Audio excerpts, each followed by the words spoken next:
అందరికి నమస్కారం। ఈరోజు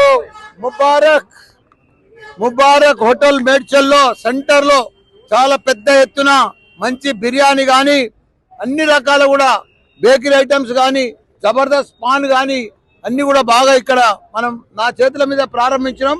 వాళ్ళందరూ కూడా పెద్ద ఎత్తున ఇక్కడ బిర్యానీకి మేడ్చల్లో చాలా డిమాండ్ ఉంది। హైదరాబాద్ బిర్యానీ అంటే నెక్స్ట్ మేడ్చల్ బిర్యానీ ఫేమస్ అవుతుంది తెలంగాణలో। కాబట్టి తెలంగాణ మొత్తం మేడ్చల్ బిర్యానీ తినాలని అందరు కూడా మనవి చేస్తున్నా। ఈ రోజు అల్తాఫ్ ఓనర్ గారు ఆయనకు కూడా శుభాకాంక్షలు। మన్నన్ గారికి, మా కోఆప్షన్ మెంబర్స్ కు, మా చైర్మన్ కు, వైస్ చైర్మన్లకు, కౌన్సిలర్లకు, కోఆప్షన్ మెంబర్స్ కు అందరికి కూడా పత్రికా మిత్రులకు కూడా ధన్యవాదాలు। జై తెలంగాణ, జై ముబారక్।